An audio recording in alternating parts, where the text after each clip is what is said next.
आपल्याकडे जर हे मागे आपण स्टेशन बघितलं तर ते आम्ही स्टेशनच्या बाहेर जे फेरीवाले बसतात आणि जे रिक्षावाले उभे असतात त्याच्यामुळे सर्वसामान्य लोकांना जाण्या-येण्यासाठी खूप त्रास होतो. तर तो त्रास कुठेतरी इथे दाखवायचा प्रयत्न केला.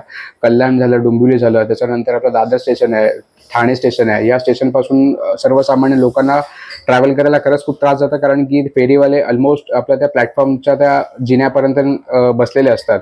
तर कोर्टाचा आदेश आहे की 150 मीटरच्या लांब हे सगळे असायला पाहिजेत, पण तो त्या आदेशाचं पालन करताना कुठे दिसत नाहीत आणि सर्वसामान्य जे माणसं आहेत त्यांना त्यांच्या घरापर्यंत पोहोचण्यासाठी किंवा ऑफिसपर्यंत पोहोचण्यासाठी खूप त्रास सहन करावा लागतो.